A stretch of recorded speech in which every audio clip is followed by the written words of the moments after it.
Bon vespre, senyores i senyors espectadors. Benvinguts una setmana més en el programa Sal i Llum.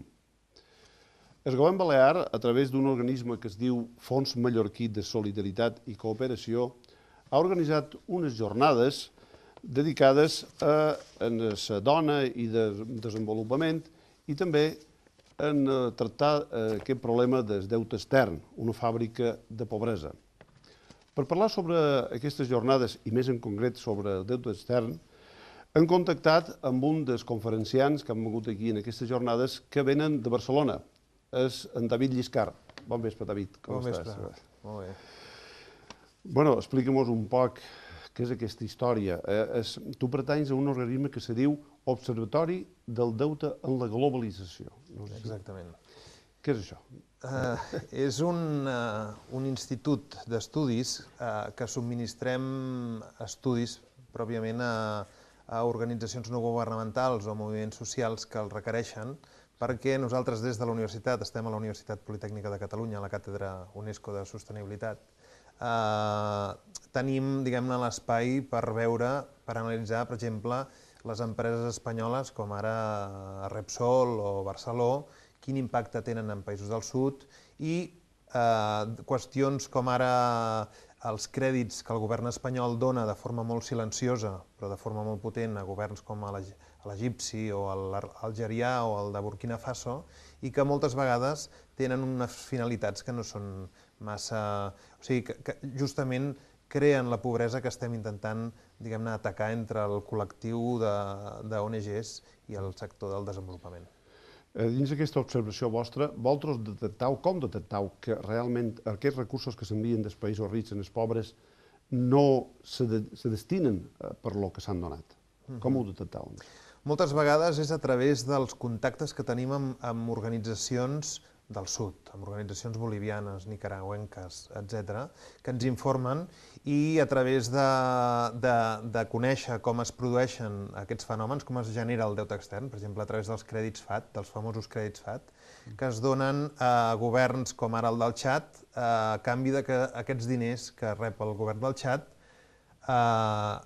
s'inverteixin en una part considerable amb béns i serveis subministrats per empreses espanyoles, amb la qual hi ha una mena d'efecte bumerang, tu dones un euro, però l'euro et torna a les empreses espanyoles, quedant-se el govern del Txad endeutat amb el govern espanyol, i aleshores el que fem nosaltres és mirar el Ministeri d'Economia i mirar la Subsecretaria de Comercio Internacional, que són llocs on acabes podent-ho ho acabes veient. En canvi, hi ha molt deute contret per bancs, com el BBVA o el Santander Central Hispano, del qual no en tenim cap informació perquè és absolutament opac.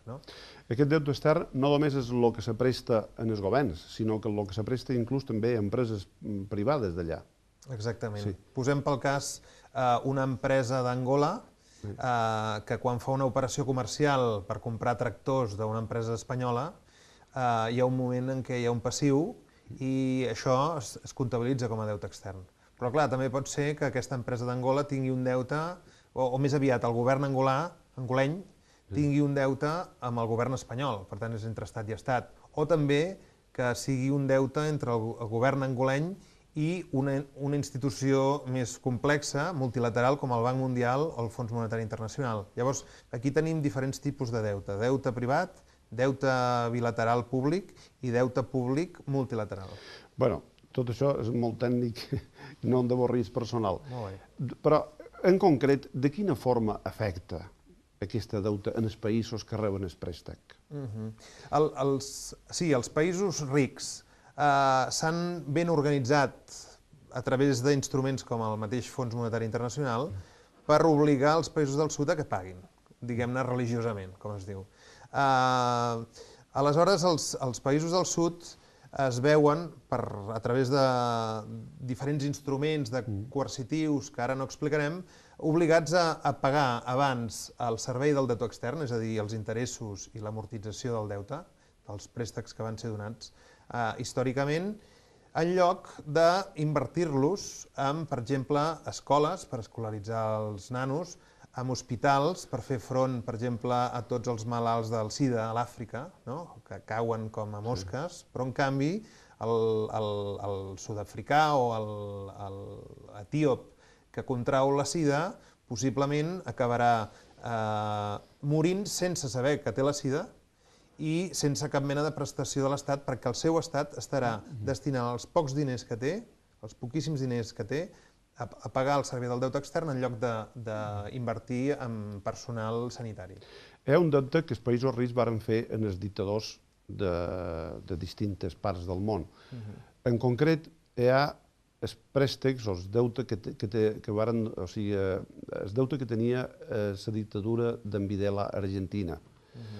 Tenim unes imatges, si t'apareix anem a veure un moment d'aquest reportatge.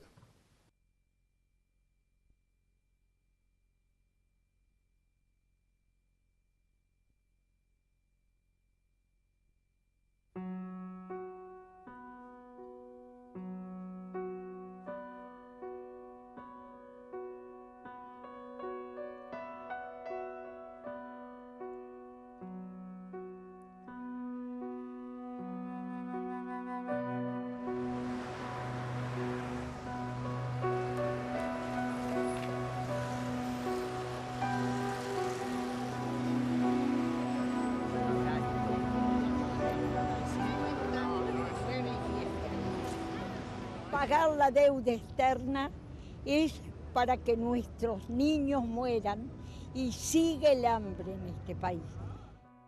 Bajo la presidencia de Juan Perón y su legendaria esposa Evita, Argentina era el séptimo país más rico del mundo. Actualmente la realidad es muy diferente. Casi el 50% de la población vive por debajo del nivel de pobreza definido por la ONU. Solo en Buenos Aires, 40.000 personas vagan por las calles cada día buscando entre la basura comida o algo aprovechable.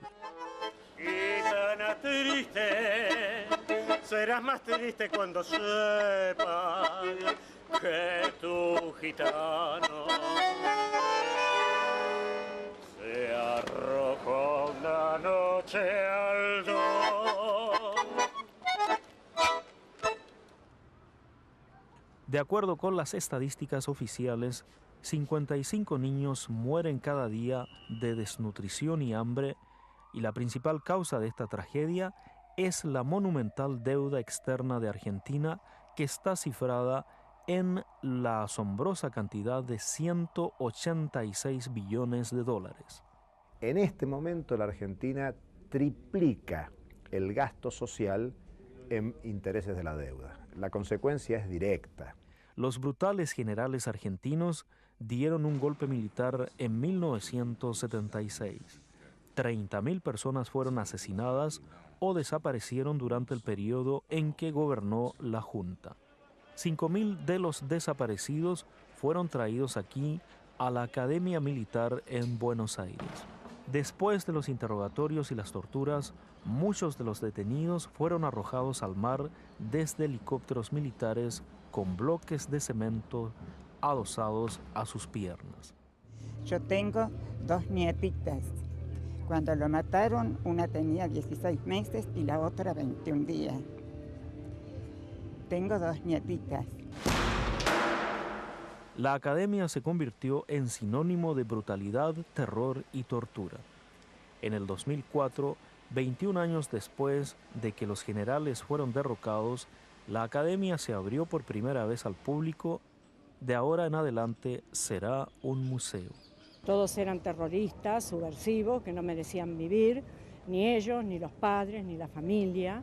Esa era la temática que tenían y eso era lo que cumplían.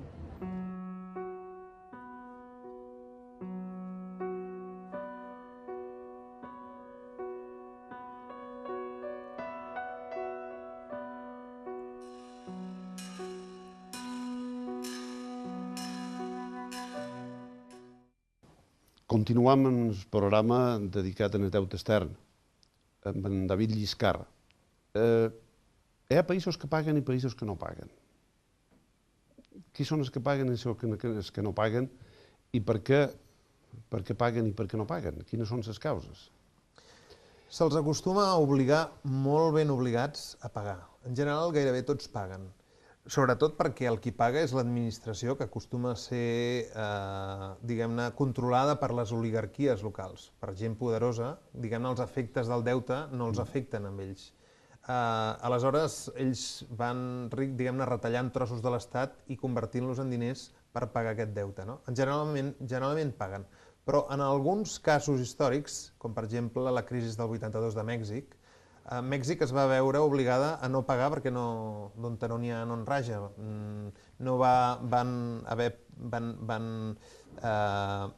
Van gastar tots els diners que tenien, diguem-ne, de l'estalvi públic i aleshores, en aquests casos, la comunitat internacional d'acreedors va dir-li a Mèxic i a tots els països que havien entrat en default, en bancarrota, que tenien dues opcions. Una és cancel·lar el deute. Escolta'm, aquest no pot pagar, cancel·lem-li el deute.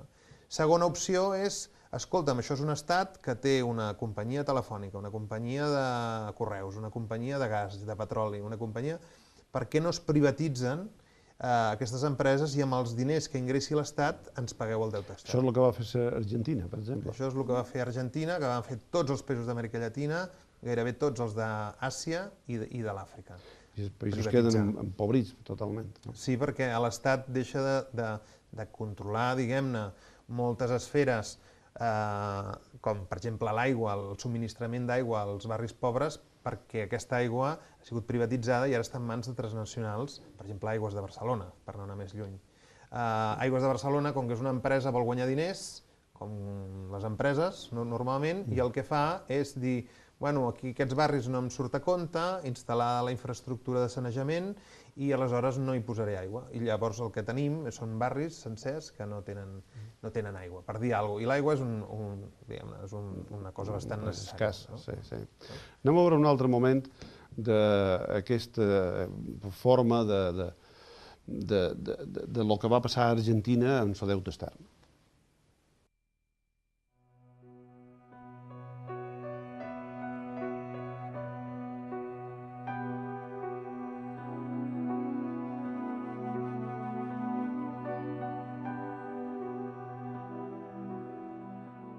Y mientras todo esto ocurría, los bancos internacionales más importantes hacían cola para prestar dinero a los generales de la Junta.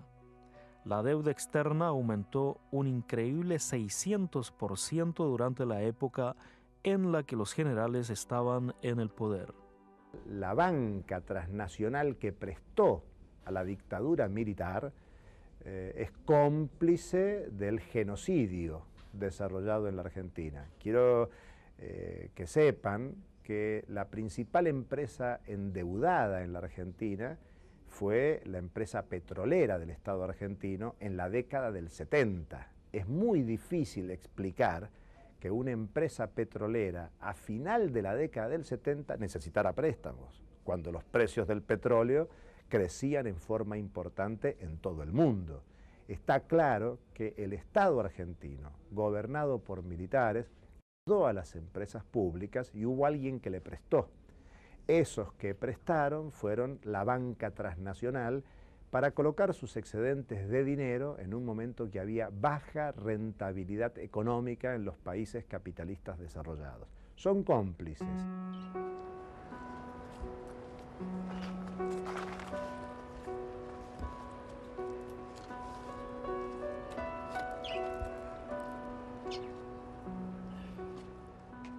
Mónica es una de las 400 personas que viven en un pueblo en las afueras de Buenos Aires.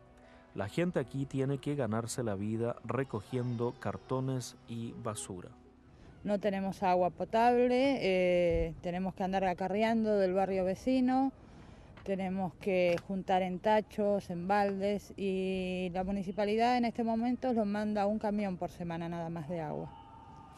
La vida en este pueblo refleja espantosamente un contexto más amplio, un país donde 3 de cada 5 niños viven bajo el nivel de pobreza y 1 de cada 4 adultos se encuentra desempleado. Y los políticos muestran poco interés por las millones de personas empobrecidas. Menos que menos. No existimos para ellos. Nosotros no no tenemos planes sociales, no tenemos nada, así que no existimos. Para los políticos, no existimos. En los últimos años han habido muchas protestas contra la deuda ilegítima argentina y la corrupción política. Cada año, el Estado gasta más en pagar intereses a los bancos internacionales y al Fondo Monetario Internacional que lo que gasta en educación, salud y asistencia social combinada. Creo que la deuda externa empezó con la dictadura. Cuando los militares tomaron el poder, empezó la deuda externa, que siguieron los gobiernos de Alfonsín, de la Rúa, de Menem, siguieron la misma política que llevó a nuestro pueblo al hambre y a la miseria.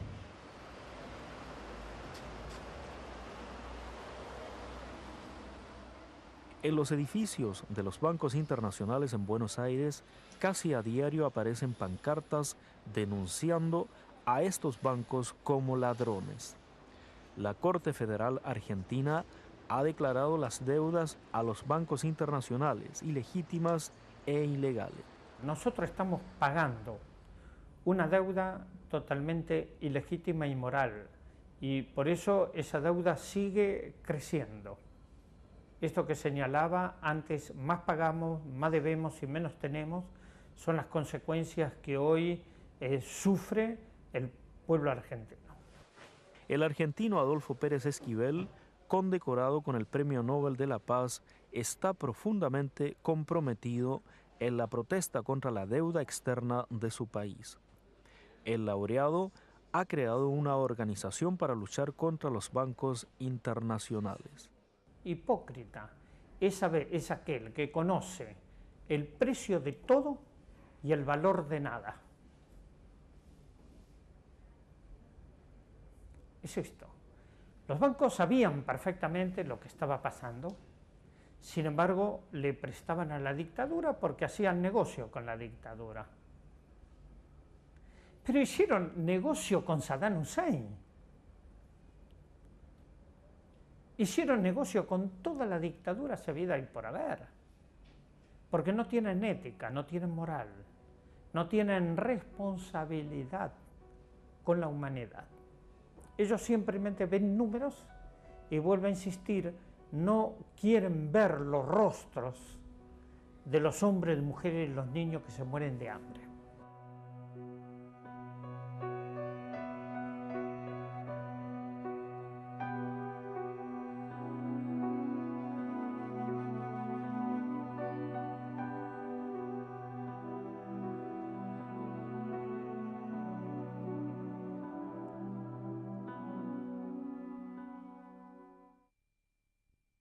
Una altra qüestió, David, què és el deute odiós o deute il·legítim? En què deis això, deute odiós? Les organitzacions que treballem per l'abolició del deute extern, per la cancel·lació del deute, per la condonació, hem començat a crear una imatge més encertada del que és el deute, perquè el deute és una cosa un concepte bastant marejat, no? En realitat vam veure que en països com Iraq, recordeu, és un cas que tenim molt present, perquè el Saddam Hussein era un, diguem-ne, dirigent d'un règim que va contraure una quantitat de crèdits que els hi donàvem des d'Europa o els hi donaven des dels Estats Units. Recordeu la foto entre el Rumsfeld i el Saddam Hussein donant-se la mà en els anys 80, quan eren països amics. Saddam Hussein va contraure molts crèdits que ell mateix va utilitzar per reprimir, per comprar armes i diguem-ne, desplegament policial per reprimir el seu propi poble, fos el cas dels kurds o dels xiïtes, en els extrems del país, amb armes químiques, etc. Aleshores, ens trobem amb la tessitura que uns diners que van ser donats sabent que s'invertirien en armes pels donants per Europa, per països com l'estat espanyol o com per Estats Units, un dictador autoritari que contreu aquest deute per a reprimir i aleshores, un cop aquest dictador és fora del govern, els reprimits, els ciutadans, de cop i volta s'han de fer càrrec d'un deute que no és seu, perquè no el van contraure ells, perquè va anar contra del seu desenvolupament i les seves pròpies vides. Això n'hi diem deute odiós, perquè és un deute, diguem-ne, d'origen odiós. Vosaltres sou partidaris de que els estats condonin el deute, de que l'anul·lin, de que s'olvidin d'aquesta deute? Absolutament, perquè, com us deia, moltes vegades els crèdits són atorgats amb consciència dels qui els atorguen. Per exemple, el règim de l'apartheid a Sud-àfrica, no? Un règim racista que maltractava i reprimia la població negra, que la feia treballar en condicions deplorables, i en aquest sentit no té cap sentit que avui la població negra pagui un deute que es va fer servir pel benefici d'una oligarquia determinada, un règim o una idiosincràsia determinada. Aquest tipus de deute, que és una gran part de l'actual deute del tercer món, s'ha d'abolir immediatament. És una qüestió de drets humans i de sentit comú. I doncs, si te pareix, veurem ara un moment de lo que era el deute aquest de l'apartheid.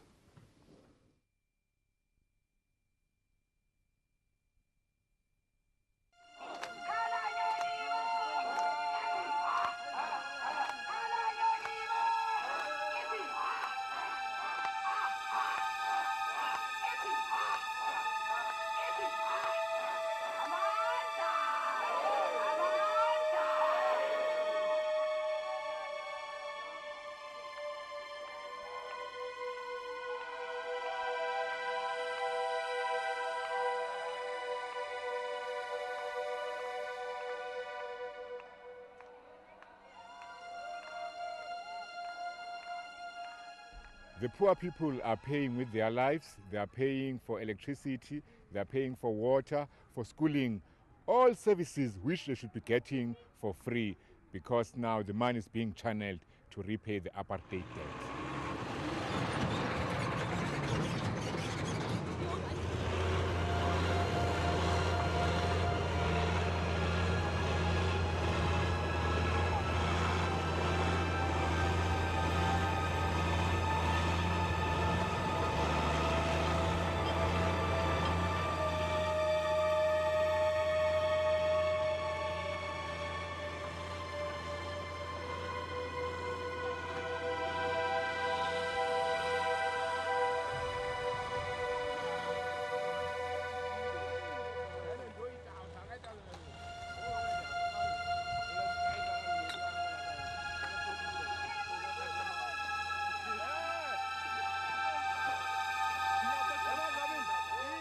It's a genocide, actually, because people are dying on a daily basis. People are dying of abject poverty. The crime levels are rising up because everybody is trying to get a better way of living. And if there's 40% unemployment in this country, what does one expect? I mean, people are in abject poverty.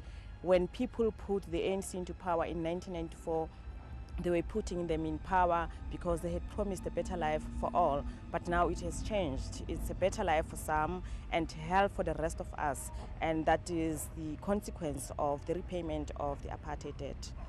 Estas son las oficinas del Jubilee Sudáfrica en Johannesburgo. Jubilee lleva a cabo una campaña en el ámbito mundial contra la devolución de lo que considera una deuda inmoral de los dictadores. Aquí, en Sudáfrica, 10.000 personas se han unido en la lucha contra la deuda de la época del apartheid, una deuda que el gobierno actual sudafricano ha decidido pagar.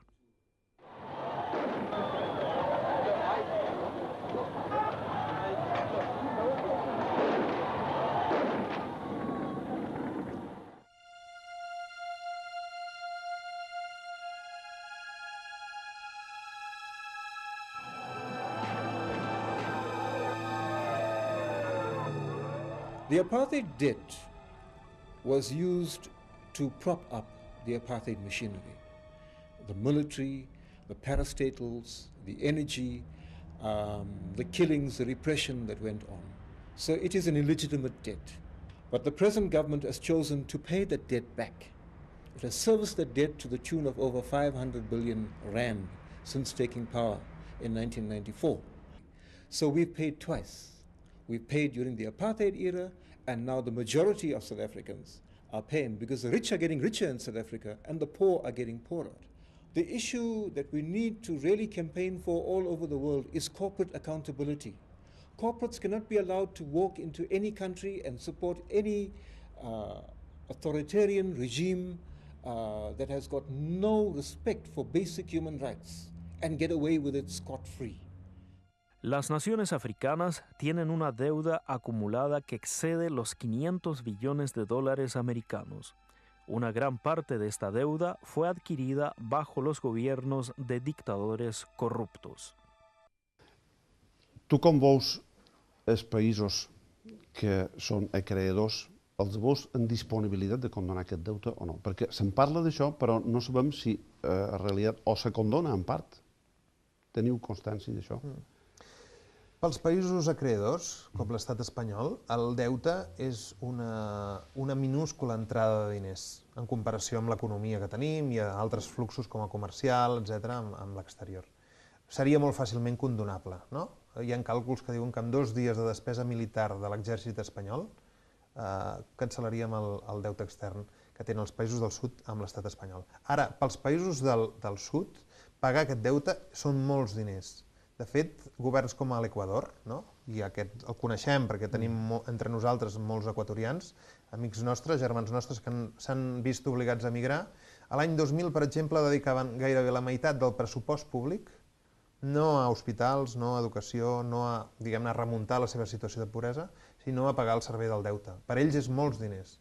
Aleshores, per què no es vol cancel·lar aquest deute? Doncs perquè serveix com una mena de corda geopolítica a través de la qual, una corretja de la qual tens agafada pel coll a determinats governs. Per exemple, perquè en un moment determinat els hi demanis accés al petroli que ells tenen en el seu subsol en condicions bones, o bé per aplicar polítiques neoliberals privatitzadores perquè les teves empreses transnacionals necessiten sortir cap a l'exterior i capturar mercats com el llatinoamericà, l'Àfrica, etc. Per tant, actualment és una mena de palanca geopolítica que, diguem-ne, el nord aplica sobre el sud.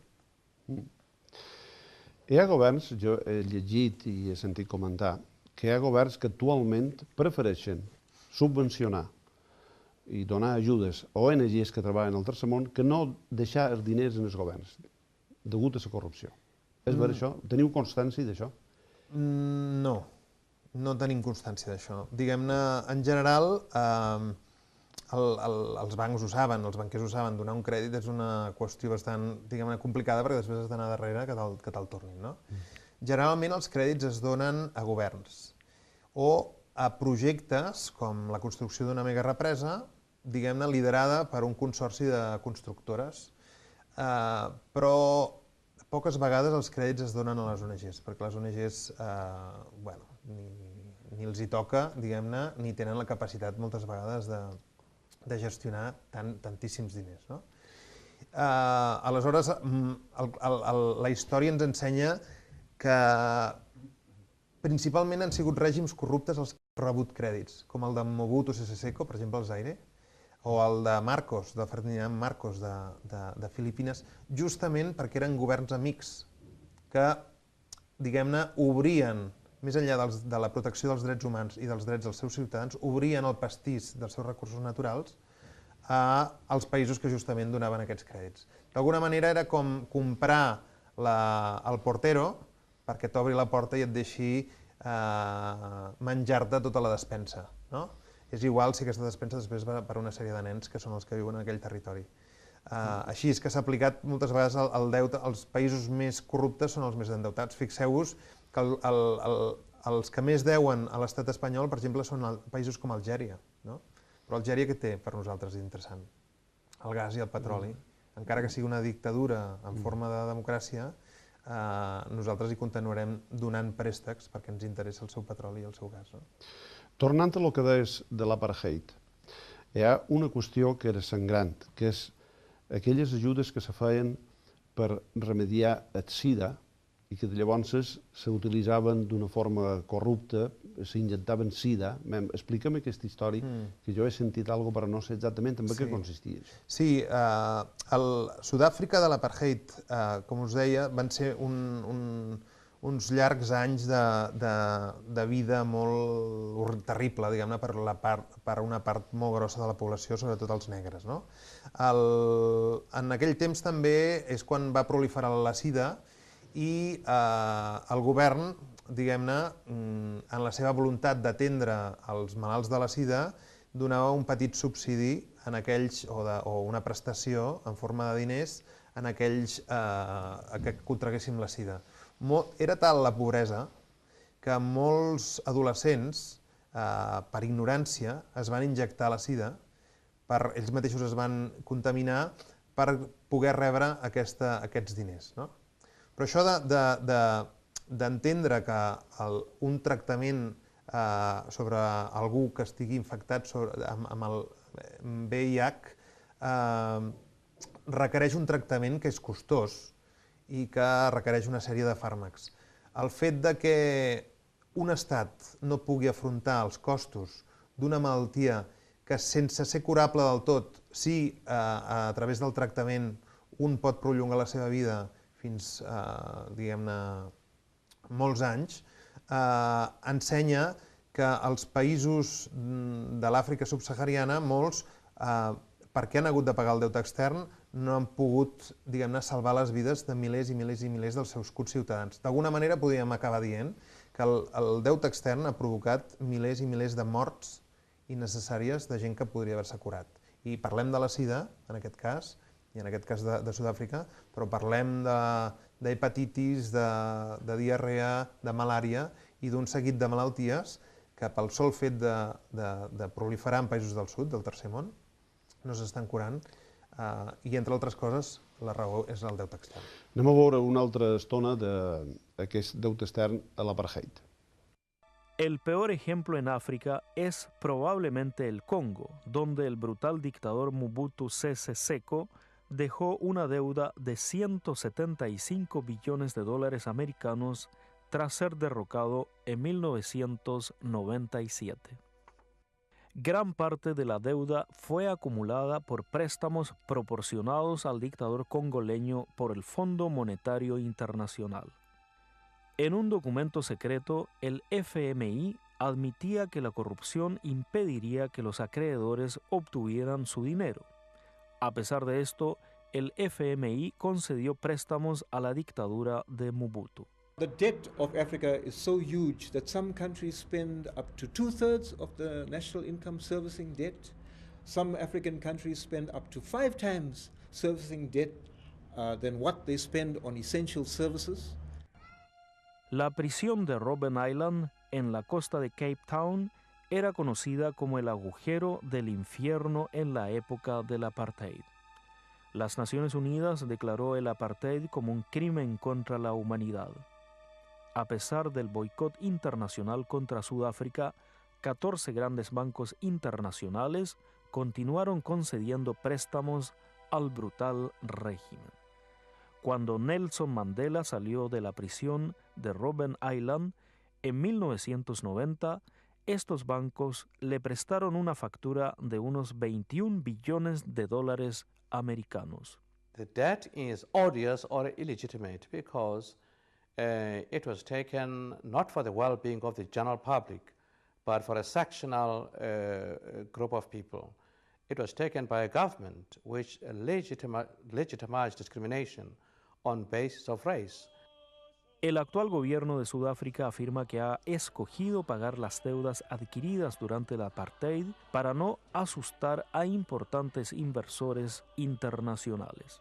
El gobierno, por consiguiente, ha rechazado las demandas de las organizaciones que luchan contra la deuda adquirida durante el apartheid.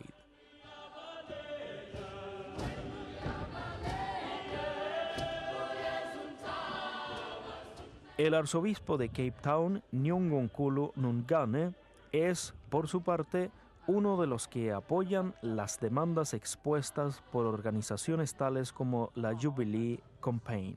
My involvement in the Jubilee campaign is ostensibly my commitment to eradication of poverty.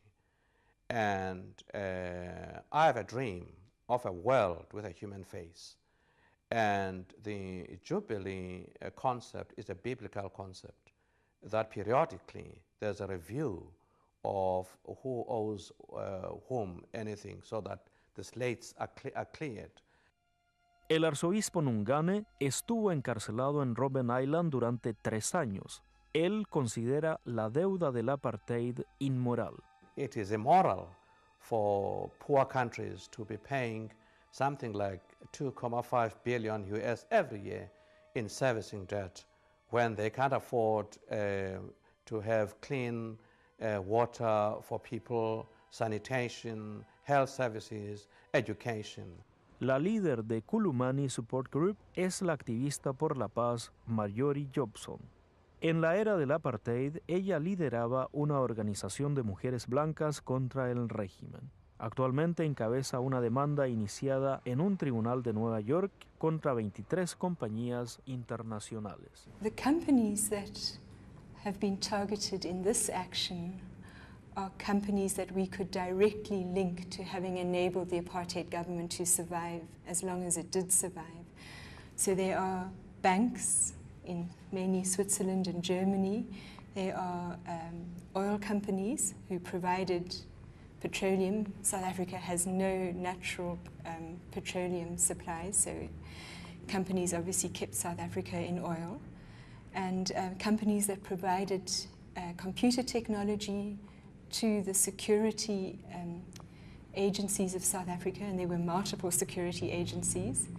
And the last group are companies that provided the armoured vehicles and the weapons to the apartheid government, the police and the security agencies.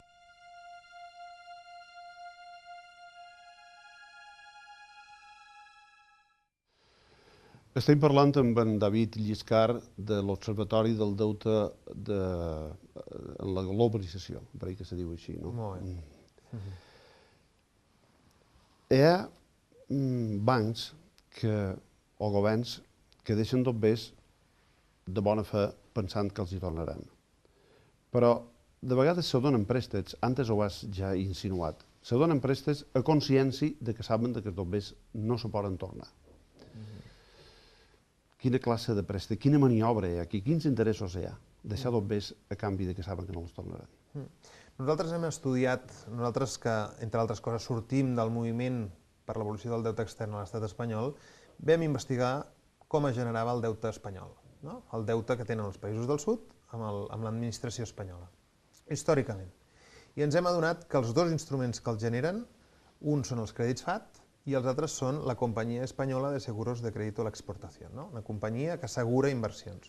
En realitat són dos instruments que el Ministeri d'Economia els té per què? Per internacionalitzar l'empresa espanyola, per donar-li ajuts de cara a que en l'arena competitiva internacional superin a les empreses nord-americanes o les alemanes, que també competeixen per conquerir els mercats llatinoamericans, africans, asiàtics, la Xina, no? O Rússia inclús. Aleshores, el que un veu és que la motivació principal d'un govern com l'espanyol o el francès o el nord-americà per continuar donant préstecs o per continuar donant pòlisses, diguem-ne, d'assegurances a operacions comercials i operacions d'inversió és, diguem-ne, subvencionar, ajudar a l'empresa espanyola que es transnacionalitzi, per convertir-la en transnacional, no? Des del paradigma que una transnacional com Repsol, que sigui molt potent al món, és molt bo per a la societat espanyola. Això ho posem bastant en dubte, que sigui així. Però, en tot cas, la voluntat del govern espanyol, per una banda, és, per exemple, els crèdits FAT són uns diners que, com dèiem abans, s'entreguen a govern com el de Marroc perquè Marroc compri els serveis d'una constructora espanyola, ACS, que posem pel cas. Llavors aquests diners endeuten a Marroc però tornen al teixit productiu espanyol. Nosaltres creiem que aquesta no és la millor manera, diguem-ne, de desenvolupar-se que té Marroc, no? I per això n'estem en contra dels crèdits FAT. Però el que hi ha de trasfons és bàsicament l'interès de les empreses espanyoles i els interessos estratègics d'aquestes empreses. Un altre dels països del deute dels dictadors que diuen és el d'Animelda Marcos, que antes has insinuat. Què feien Marcos a Filipines amb els dobbers que li deixaven? Bueno, Marcos va veure que això com molts governants, va veure que això de governar és un negoci. És la via més fàcil per fer-se ric i a part de poderós. Imelda Marcos, per exemple, és coneguda la seva col·lecció de prop de, ara no recordo la xifra, milers i milers de sabates que es va comprar. Se les posava un dia i les tirava, se les posava un altre dia, però quedaven allà emmagatzemades i ara a Manila hi ha un museu de les sabates que es va comprar l'Imelda Marcos. No? El cas, per exemple, de la construcció d'una central nuclear que Marcos, que el dictador Marcos de Filipines, contracta a una empresa transnacional nord-americana que es diu Westinghouse, que potser la coneixereu per les neveres, que també fa centrals nuclears, a part de neveres, i que la instal·la en una zona d'alt perill, alt risc sísmic, perquè és una zona volcànica. Aquella inversió que costa prop de 20.000 milions de dòlars, a canvi de que el senyor Marcos rebi una donació en forma de taló de 150 milions de dòlars, fa que l'erari públic filipí s'endeuti de la manera més absurda, perquè mai a la història aquesta central nuclear s'ha posat en funcionament precisament pel risc del que parlàvem. Per tant, tens un senyor, un dictador que s'embutxaca els diners d'un suborn que li dona una empresa nord-americana que fa negoci a Filipines i una població filipina que es ve endeutada, que no pot anar a l'escola, que no pot anar als hospitals perquè abans ha de pagar el deute extern. Aquesta és la situació. Anem a veure unes imatges del deute extern a Filipines.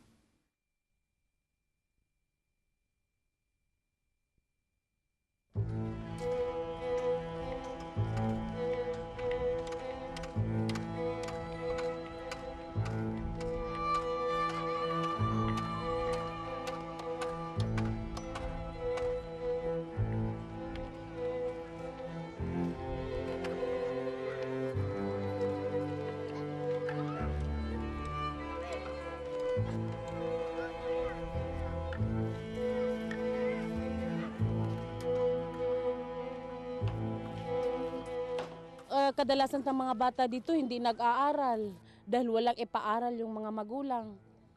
Tapos kahit mga bata pa sila, nagtitinda na sila ng plastic sa Divisoria dahil sa kahirapan.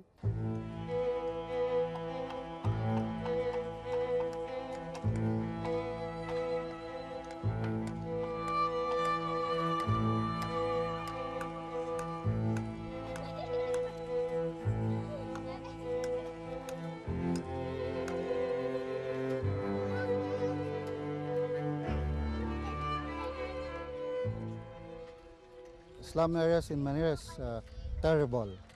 Houses are congested. There are no concrete roads, no water services, no light services, and it is also a haven for criminals.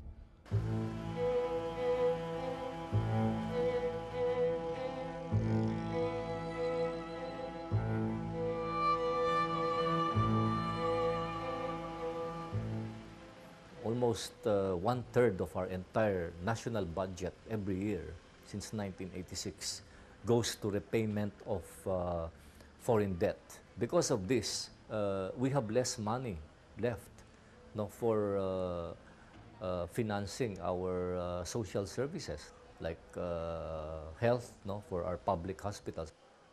In our hospital here, many of our resident doctors and physicians sometimes even have to shell out their own money for the medicine of the poor patients, or that they need badly for their illness. Otherwise, these patients are going to die.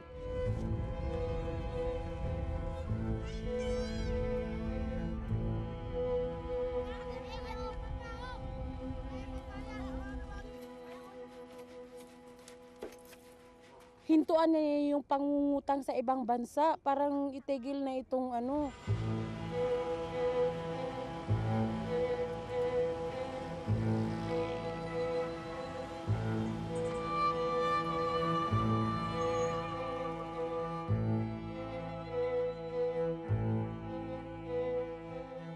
Bankers have no morality. They're like lawyers.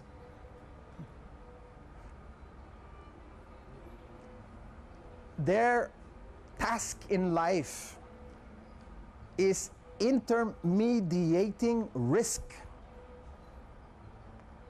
They are risk managers. And under that rationale, bankers are the worst prostitutes on earth.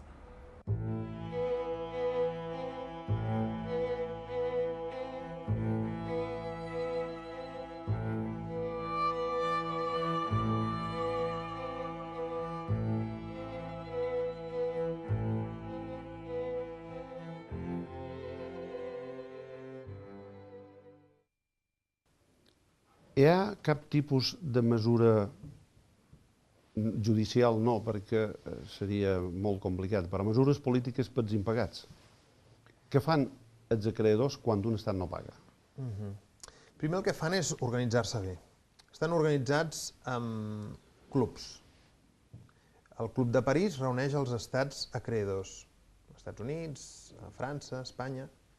Els bancs estan reunits amb el Club de Londres i no permeten que països com Uganda s'uneixi amb clubs al Congo, en Burkina Faso, en Mali, en Sud-àfrica, perquè per allò del dividir venceràs.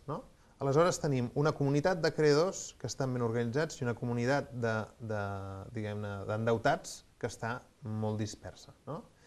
Aleshores, quan un govern com l'Argentí recentment anuncia que no paga, el que fa el Fons Monetari Internacional, que és una mena de director d'orquestra de la comunitat financera internacional, dels que donen crèdit, és dir, fa un xiulet i diu aquí que ningú doni cap crèdit en el govern o a cap empresa argentina.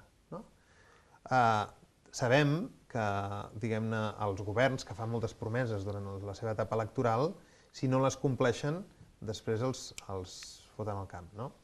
En aquest sentit, un govern, diguem-ne, veu l'accés a crèdit internacional com una cosa a cuidar amb molta cura.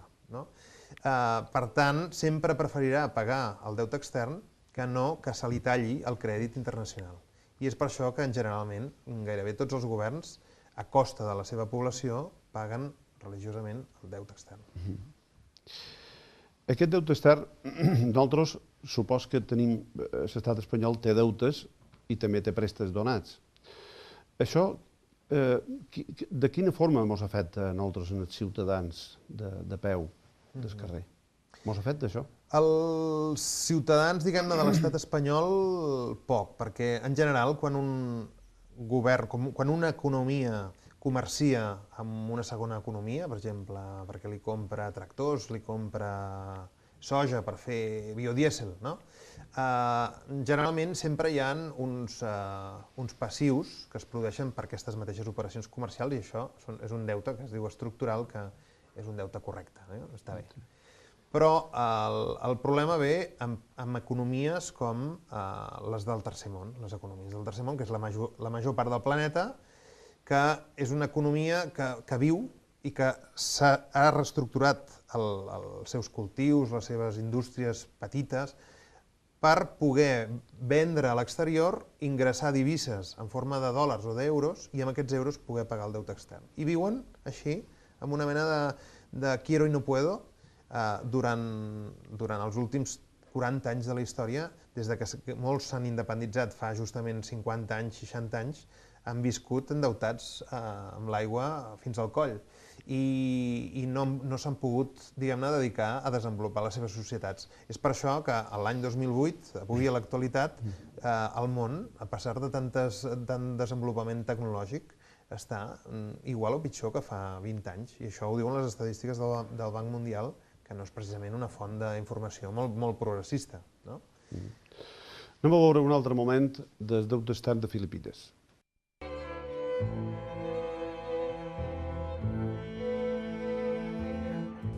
They have proclaimed martial law in accordance with the powers vested in the President by the Constitution of the Philippines. I was arrested by the military January 14, 1976, and was held for 9 years and 3 months under various military detention centers. I underwent torture for more than a week, physical and psychological torture, electrocution, karate, chops, and all this, which has harmed my hearing capability. And I was held in solitary confinement for 9 months.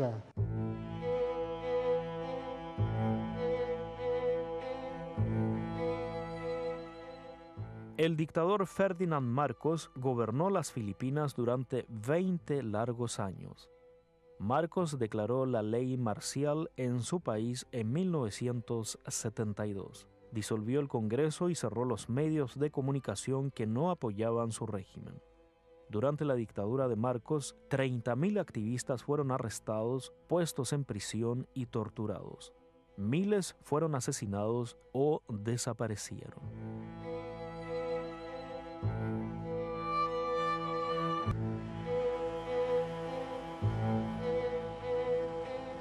Actualmente, Filipinas tiene una deuda externa de 56 billones de dólares americanos. El país se encuentra sumido en una situación económica sin salida. Esta trágica situación ha sido provocada principalmente por las prácticas corruptas de la administración de Marcos. El mundo sabía que Marcos era un brutal dictador.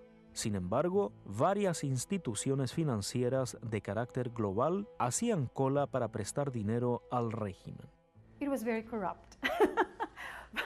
The presidents after him were also corrupt, but in terms of how much he took out of the government coffers and put them, put them in safety in Swiss banks. We know the stories of those incidents, and left the country really bankrupt, when he left. The Guinness Book of World Records, which classified Marcos as one of the world's greatest kleptocrats, estimated that he stole between 10 to 15 billion US dollars worth of from our national treasury. Ferdinand Marcos decidió construir una planta de energía nuclear en la provincia de Batán. La planta nuclear costaba 2,5 billones de dólares americanos. The Export-Import Bank de los Estados Unidos proporcionó los préstamos necesarios para la construcción. Marcos concedió el proyecto de la construcción de la planta nuclear a una compañía americana, Westinghouse. Como forma de agradecimiento, Westinghouse le dio a Marcos una comisión privada de 1,2 millones de dólares americanos. Up to now, we are still paying to the tune of roughly 119,000 US dollars per day, for a project that just went down the drain. En la actualidad, la planta, que nunca ha sido puesta en funcionamiento, es un triste ejemplo de la corrupción y la avaricia. La planta se construyó cerca de un volcán en una zona con riesgo de terremotos. Era demasiado peligroso activar la planta. The regime, first of all, was not installed through a democratic process. It installed itself through military means. So when the banks lent Marcos this huge sums of money, prop up the dictatorship, it was actually a support for an undemocratic regime.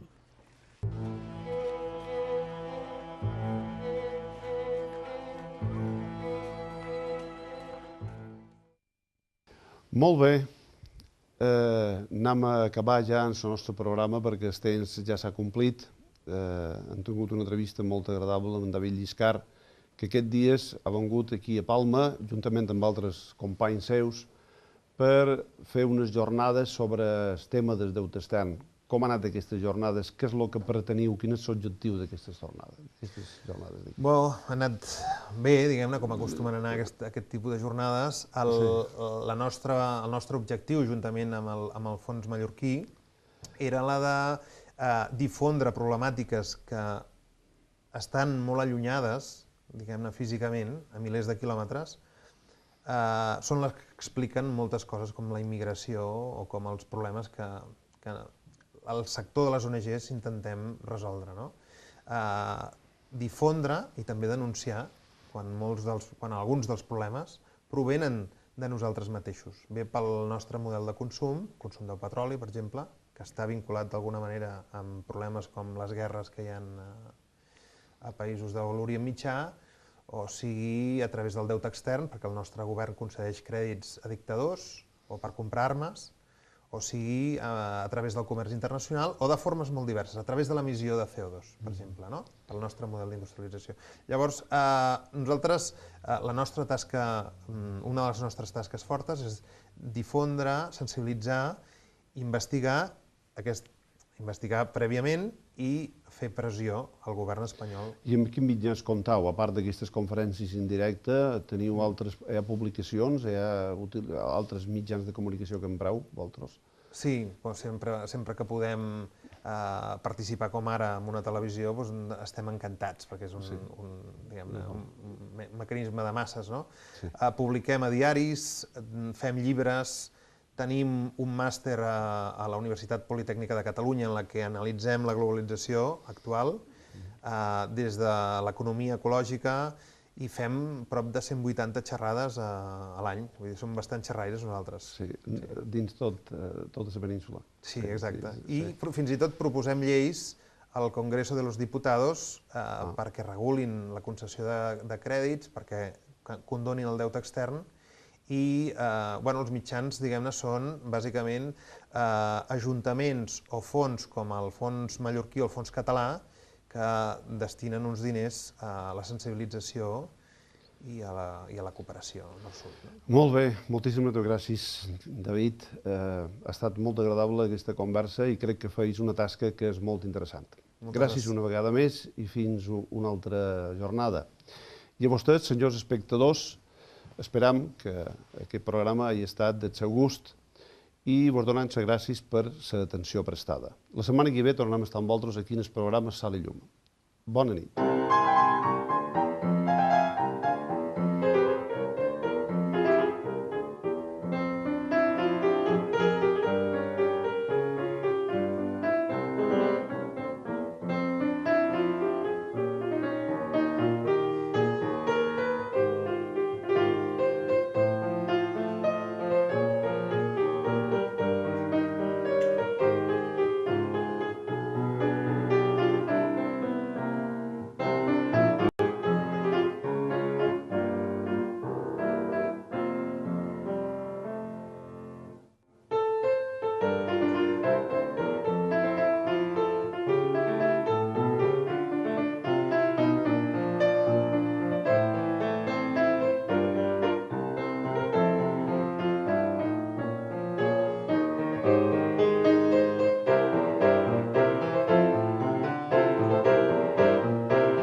Empresa espanyola, hi ha un moment en què hi ha un passiu i això es comptabilitza com a deute extern. Però clar, també pot ser que aquesta empresa d'Angola tingui un deute, o més aviat el govern angoleny, tingui un deute amb el govern espanyol, per tant és entre estat i estat. O també que sigui un deute entre el govern angoleny i una institució més complexa, multilateral, com el Banc Mundial o el Fons Monetari Internacional. Llavors, aquí tenim diferents tipus de deute. Deute privat, deute bilateral públic i deute públic multilateral. Bé, tot això és molt tècnic i no hem d'avorrir personal. Molt bé. Però, en concret, de quina forma afecta aquesta deute en els països que reben el préstec?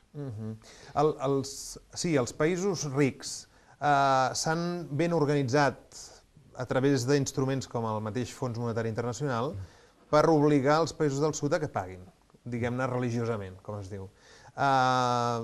Aleshores, els països del sud es veuen, a través de diferents instruments coercitius que ara no explicarem, obligats a pagar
a través de conèixer com es produeixen aquests fenòmens, com es genera el deute extern, per exemple, a través dels crèdits FAT, dels famosos crèdits FAT, que es donen a governs com ara el del Txad, a canvi que aquests diners que rep el govern del Txad s'inverteixin en una part considerable amb béns i serveis subministrats per empreses espanyoles, amb la qual cosa hi ha una mena d'efecte bumerang, tu dones un euro, però l'euro et torna a les empreses espanyoles, quedant-se el govern del Txad endeutat amb el govern espanyol, i aleshores el que fem nosaltres és mirar el Ministeri d'Economia i mirar la Subsecretaria de Comercio Internacional, que són llocs on acabes podent-ho ho acabes veient. En canvi, hi ha molt deute contret per bancs, com el BBVA o el Santander Central Hispano, del qual no en tenim cap informació perquè és absolutament opac. Aquest deute extern no només és el que s'apresta en els governs, sinó que el que s'apresta inclús també a empreses privades d'allà. Exactament. Posem pel cas una empresa d'Angola que quan fa una operació comercial per comprar tractors d'una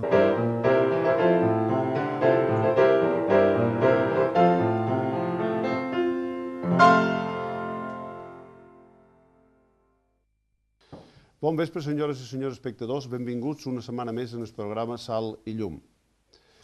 El govern balear, a través d'un organisme que es diu Fons Mallorquí de Solidaritat i Cooperació, ha organitzat unes jornades dedicades a la dona i desenvolupament i també a tractar aquest problema del deute extern, una fàbrica de pobresa.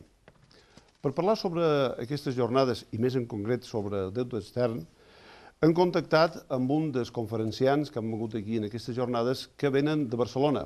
És en David Lliscar. Bon vespre, David. Com estàs? Bon vespre. Molt bé. Bueno, explica'm-nos un poc què és aquesta història. Tu pertanys a un organisme que se diu Observatori del Deute en la Globalització. Exactament. Què és això?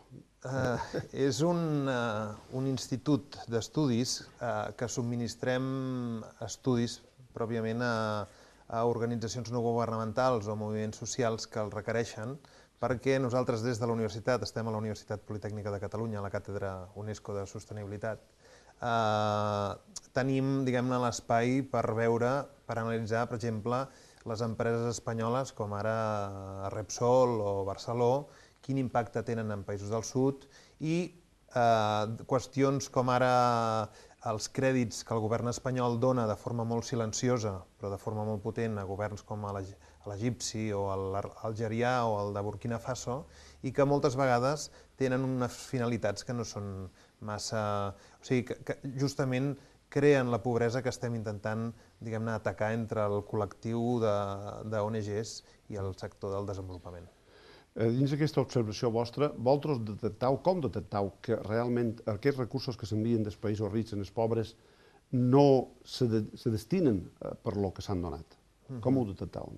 Moltes vegades és a través dels contactes que tenim amb organitzacions del sud, amb organitzacions bolivianes, nicaragüenques, etc., que ens informen